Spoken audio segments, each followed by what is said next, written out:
베냐민과 유다 자손 중에서 요새에 이르러 다윗에게 나오매 다윗이 나가서 맞아 그들에게 말하여 이르되 만일 너희가 평화로이 내게 와서 나를 돕고자 하면 내 마음이 너희 마음과 하나가 되려니와 만일 너희가 나를 속여 내 대적에게 넘기고자 하면 내 손에 불의함이 없니 우리 조상들의 하나님이 감찰하시고 책망하시기를 원하노라 하매 그때 성령이 30명의 우두머리 아마새를 감싸시니 이르되 다윗이여 우리가 당신에게 속하겠고 이새의 아들이여 우리가 당신과 함께 있으리니 원하건대 평안하소서 당신도 평안하고 당신을 돕는 자에게도 평안이 있을지니 이는 당신의 하나님이 당신을 도우심이니이다 한지라.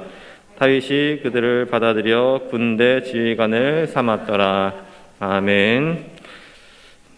오늘 성령의 능력이라는 제목으로 말씀을 전하겠습니다. 우리가 3월 특별 새벽 집회를 우리가 잘 마쳤습니다. 이 집회를 위해서 많은 분들이 기도하면서 준비하신 줄로 알고 있습니다. 특히 당회장 목사님께서 말씀을 전해주시면서 그 집회 가운데 하나님의 특별한 은혜가 선포된 줄로 믿습니다. 코로나 상황임에도 불구하고 우리가 이렇게 모이기를 힘쓰면서 또 마음을 다해서 하나님의 은혜를 사모했기 때문에 다시 우리의 믿음이 회복되고 또 우리의 신앙 공동체가 다시 회복될 줄로 믿습니다. 일주일 동안 우리에게 들려주신 그 하나님의 말씀을 우리가 잘 기억하면서 그 말씀대로 실천하면서 나아갈 수 있는, 그래서 우리의 믿음 또한 우리의 신앙생활 그리고 우리의 신앙 공동체가 다시 한번 회복될 수 있는 우리 모두가 되시기를 주님의 이름으로 축복합니다. 우리가 일주일 동안 하나님의 말씀을 들었습니다. 그 말씀이 어떤 내용이었는지 잘 기억나시죠? 그죠? 그래서 이 시간에 간단하게 한 번 더 짚어보도록 하겠습니다. 우리가 우리의 신앙 그리고 우리 신앙 공동체가 회복되기 위해서 우리가 첫 번째로는 하나님께 돌아가야 하죠. 그리고 두 번째로 우리가 주님과의 그 첫사랑을, 그 관계를 다시 한번 회복해야 합니다. 그리고 세 번째는 우리의 믿음이 회복되어야 되고요. 그리고 우리가 모이기에 힘쓰면서 예배를 회복해야 합니다. 그리고 다섯 번째가 하나님과 이웃에 대한 섬김이 회복되어야 되고요. 그리고 여섯 번째로 우리가 말씀에 순종하는 삶을 살아가야 한다는 것이죠. 우리가 이렇게 여섯 가지 말씀을 통해서 우리가 하나님의 크신 은혜를 경험하였고요. 또한 우리가 이렇게 살아가야 되겠구나, 이런 것을 우리가 많이 깨닫게 되었을 것입니다. 이 말씀대로 우리 성도님들 이 말씀에 순종하면서 살아갈 수 있는 우리 귀한 성도님들 되시기를 바랍니다. 그런데 우리가 이 말씀을 들었는데 이 말씀을 듣고 우리가 한 가지 고민이 생길 수 있습니다. 우리가 들은 이 말씀, 우리에게 주신 이 말씀을 우리가 어떻게 해야 이 말씀대로 실천할 수 있을까요? 우리가 어떻게 해야 이 말씀에 순종하면서 이 말씀을 잘 지켜나갈 수 있을까요? 우리가 평소보다 조금 더 일찍 움직이고 조금 더 부지런하게 살면 우리가 이 말씀을 지킬 수 있을까요? 아니면 우리 믿음의 선배, 신앙의 선배들 찾아가서 이 말씀에 대한 조언을 들으면 우리가 이 말씀을 순종을 하며 지킬 수 있을까요? 우리가 어떻게 하면 오늘 이 말씀에 순종하며 살아갈 수 있을까? 믿음을 회복할 수 있을까? 오늘 본문 말씀을 보면서 그 방법을 한번 살펴보고자 합니다. 오늘 본문 말씀에는 다윗과 아마새가 등장합니다. 그리고 다윗이 아마새를 군대 지휘관으로 삼게 됩니다. 이 내용을 우리가 조금 더 자세하게 살펴보기 위해서 사무엘상 말씀을 우리가 찾아가야 합니다. 사무엘상 19장에 보면 사울이 다윗을 질투하고 있습니다. 왜냐하면 사울의 인기보다 다윗의 인기가 훨씬 더 높았기 때문입니다. 그래서 어쩌면 이 사울을 제치고 다윗이 그 다음 이스라엘의 왕이 될지도 모른다는 그런 불안함, 그 불안함 때문에 결국 이 다윗을 이제 사울이 죽이려고 하죠. 그래서 다윗은 어쩔 수 없이 사울을 피해서 이제 도망 다니는 신세가 됩니다. 그리고 사울의 군사들이 이 다윗을 잡기 위해서 혈안이 되어 있습니다. 그래서 열심히 이 군사들이 다윗을 찾아다니는 상황이었습니다. 당연히 다윗은 굉장히 위험한 상황이었고요. 다윗뿐만 아니라 다윗과 함께하고 있는 이 사람들 역시 위험한 상태였습니다. 그러다가 다윗이 놉당에 들어갑니다. 그리고 그곳에서 제사장들의 도움을 받게 됩니다. 그런데 사울의 군사들이 그곳까지 찾아오게 됩니다. 그리고 다윗을 도와준 제사장을 죽이게 됩니다. 하나님의 기름 부으심을 받은 이 제사장까지 이 사울이 죽이는 마당이기 때문에 이 사울에게 걸리면 다윗은 절대로 살아날 수 없다는 상황을 우리 다 잘 알 수 있을 것입니다. 이때 다윗이 베냐민 지파 사람 아마세를 찾아갑니다. 만납니다. 그리고 아마세에게 자신의 군대 지휘관이 되어달라 이렇게 요청합니다. 어떻게 보면 말도 안 되는 상황입니다. 정말 이해되지 않는 상황일 수도 있습니다. 그 상황 속에서 다윗이 아마세에게 요청을 하였는데 아마세가 그 요청을 또 수락을 합니다. 다윗은 지금 한 나라의 왕에게 지금 쫓겨다니고 있는 신세였습니다. 그리고 다윗을 돕다가 죽어가는 사람들이 나오고 있는 상황이었어요. 이렇게 말도 안 되는 이런 상황 속에서 다윗이 아마세에게 도와주세요 이렇게 요청을 하였을 때 아마세가 이 다윗의 요청을 거절하는 것이 당연한 것입니다. 그 생명을 지키기 위해서는 아마세가 다윗의 요청을 거부하는 것이 당연한 행동이었죠. 가장 이성적인 행동입니다. 하지만 아마세가 그렇게 하지 않고 다윗과 언약을 맺습니다. 그리고 다윗의 군대 지휘관이 됩니다. 어떻게 이렇게 놀라운 일이 일어나게 되었을까요? 그 이유에 대해서 본문 18절에서 분명하게 말씀하고 있습니다. 그때에 성령이 30명의 우두머리 아마세를 감싸시니 이렇게 말씀하고 있죠. 성령님께서 그 상황 가운데 역사하여 주시고 그 생각을 바꿔주시고 그 상황이 다윗에게 이로운 방향으로 흘러가도록 만드셨다는 것을 우리가 알 수 있습니다. 우리가 이 사건만 보고 봤을 때 그냥 놀랍구나, 신기하구나, 대단하구나 이렇게 생각하고 그냥 넘어갈 문제가 아니라는 겁니다. 아마세가 이렇게 대답을 했을 경우에는 그 생명을 걸고 생명뿐만 아니라 그 가문을 걸고 지금 이렇게 결단을 했다는 것입니다. 그 정도로 아마세의 생각, 아마세의 결단을 바꾸신 분, 그분이 다윗이 아니라 다윗과 함께 하시는 성령님이시라는 이것을 우리가 생각해 봐야 된다는 것이죠. 자신의 이익을 포기한 겁니다. 그리고 다윗을 돕겠다고 결단한 것입니다. 이것이 바로 성령님의 능력이라는 것을 우리가 오늘 본문을 보면서 우리가 이해할 수 있다는 것입니다. 이와 동일하게 다윗과 아마세에게 나타나셨던 그 하나님의 역사하심이 오늘 우리에게도 동일하게 나타나실 줄 믿으시기 바랍니다. 성령님께서 역사하시면 하나님께서 우리에게 주신 말씀에 우리가 순종할 수 있습니다. 또한 우리의 믿음이 회복될 수 있습니다. 다시 한번 우리 신앙 공동체가 회복될 줄로 믿으시기 바랍니다.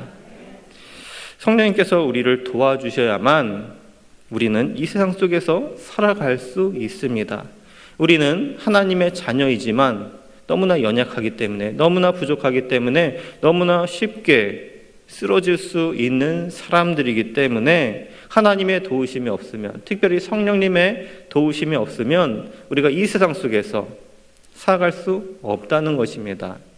살아갈 수는 있죠. 하지만 하나님의 자녀답게 이 세상 속에서 악과 싸워서 이기며 살기 위해서는 우리의 힘만으로는 부족한 것은 너무나 잘 아실 것입니다. 성령님께서 우리와 함께 하시고 우리에게 힘과 능력을 도와주실 때 우리가 이 세상을 이겨나갈 수 있습니다. 그렇기 때문에 우리가 오늘 말씀을 보면서 성령님의 도우심을 구해야 하는구나, 우리가 하나님의 말씀을 듣고 그 말씀대로 실천하며 살기 위해서는 성령님께서 우리를 도와주셔야만 하는구나, 우리는 부족하지만 성령님께서 우리와 함께 하시면 우리가 그 말씀대로 순종할 수 있구나, 이것을 우리가 생각하면서 기도하는 것은 우리가 너무나 당연한 것이죠. 우리의 믿음, 우리의 신앙생활, 우리의 신앙 공동체를 다시 한번 회복시켜 주시옵소서. 이렇게 하나님께 나아가서 기도해야 한다는 것입니다. 이를 위해서 온 성도들이 새벽마다 기도해야 되고요. 또한 우리 구역 식구들이 함께 모여서 기도해야 합니다. 비록 이 코로나 때문에 어느 특정 지역에 모여서 구역 모임을 하지 못한다고 하더라도 우리가 함께 기도 제목을 나누고 기도하는 것은 우리가 충분히 할 수 있습니다. 우리가 코로나 때문에 기도하지 못합니다, 코로나 때문에 예배드리지 못합니다, 이것은 우리에게 일종의 핑곗거리일 뿐이고요, 우리의 영적인 게으름을 나타내는 표현 중에 하나라고 할 수 있습니다.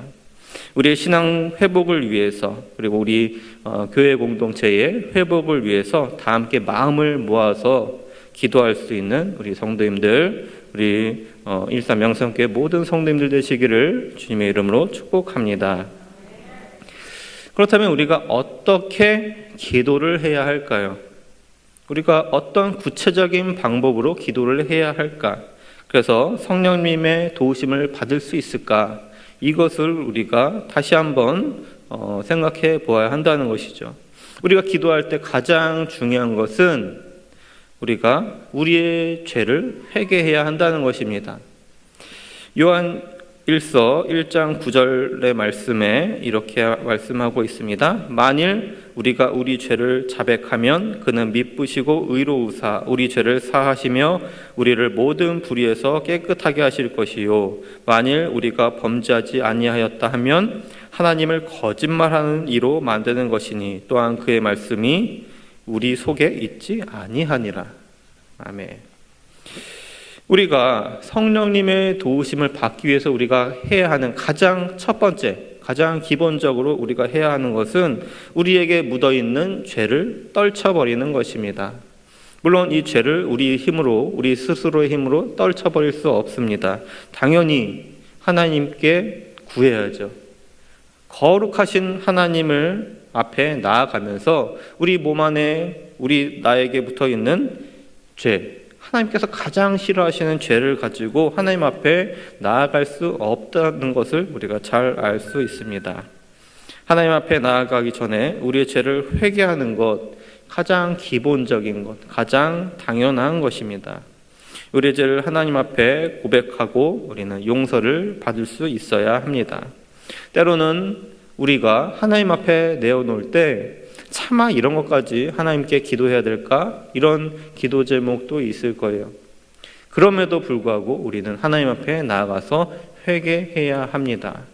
하나님은 우리의 모든 것을 다 아시기 때문에 이미 나의 크고 작은 죄를 이미 잘 알고 계시죠. 하나님께서 듣고 싶어 하시는 것은 우리의 고백입니다. 하나님, 제가 이런 죄가 있습니다.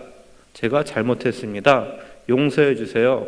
비록 제가 이 죄를 알매도 불구하고 매일매일 같은 죄를 지고 있지만 그래도 주님께서 용서해 주세요.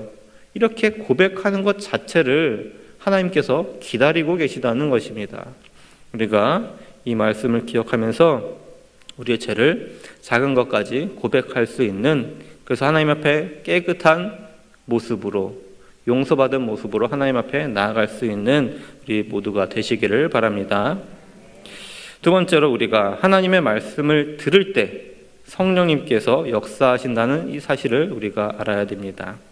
사도행전 10장 44절 45절 말씀을 제가 읽어드리겠습니다. 베드로가 이 말을 할 때에 성령이 말씀 듣는 모든 사람에게 내려오시니 베드로와 함께 온 할례 받은 신자들이 이방인에게도 성령 부어 주심으로 말미암아 놀라니. 아멘. 이 말씀을 통해서 우리가 알 수 있는 것은 하나님의 말씀이 선포되는 곳, 그곳에 성령님께서 함께 하신다는 이 사실입니다. 베드로 사도가 하나님의 말씀을 전할 때 말씀을 듣는 사람들에게 성령님의 역사하심이 나타났습니다. 심지어 하나님을 알지 못하는 이방인에게조차 성령의 능력이 나타났다는 것, 너무나 놀라운 사건이 일어났다는 것입니다.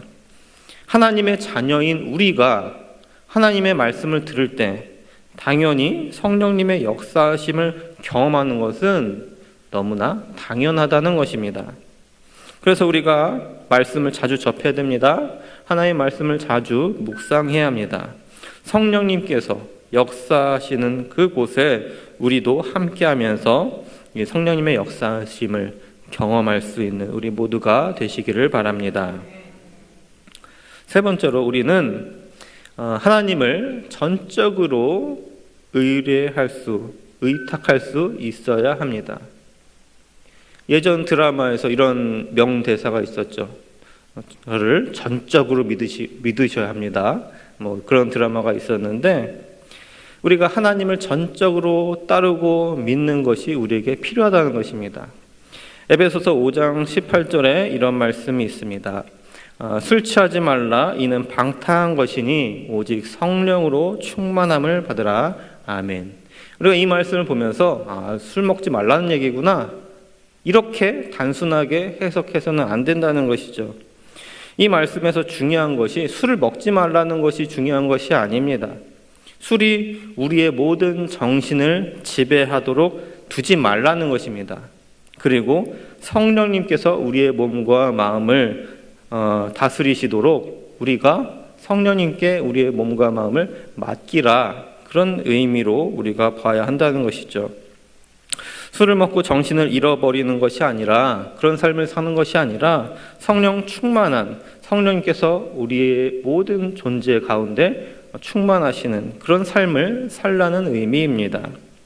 성령님께서 우리의 몸과 마음에 충만하실 때 성령님의 역사하심이 우리 삶 가운데 나타나게 될 것입니다. 하나님의 도우심으로 우리의 믿음을 회복하게 된다는 것입니다.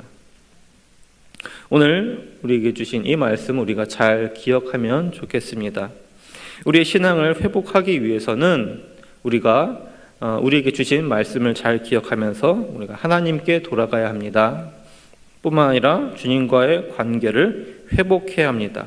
우리의 믿음을 회복해야 합니다. 예배를 회복해야 합니다. 섬김을 회복해야 합니다. 말씀 순종을 우리가 회복해야 합니다. 말씀을 통해 우리의 신앙이 회복되면서 교회 공동체가 다시 한번 살아나며 회복해 나갈 수 있는, 그래서 우리의 신앙이 성장하면서 교회 공동체가 온전하게 세워나갈 수 있는 우리 일산명성교회 모든 성도님들 되시기를 주님의 이름으로 간절히 축복합니다.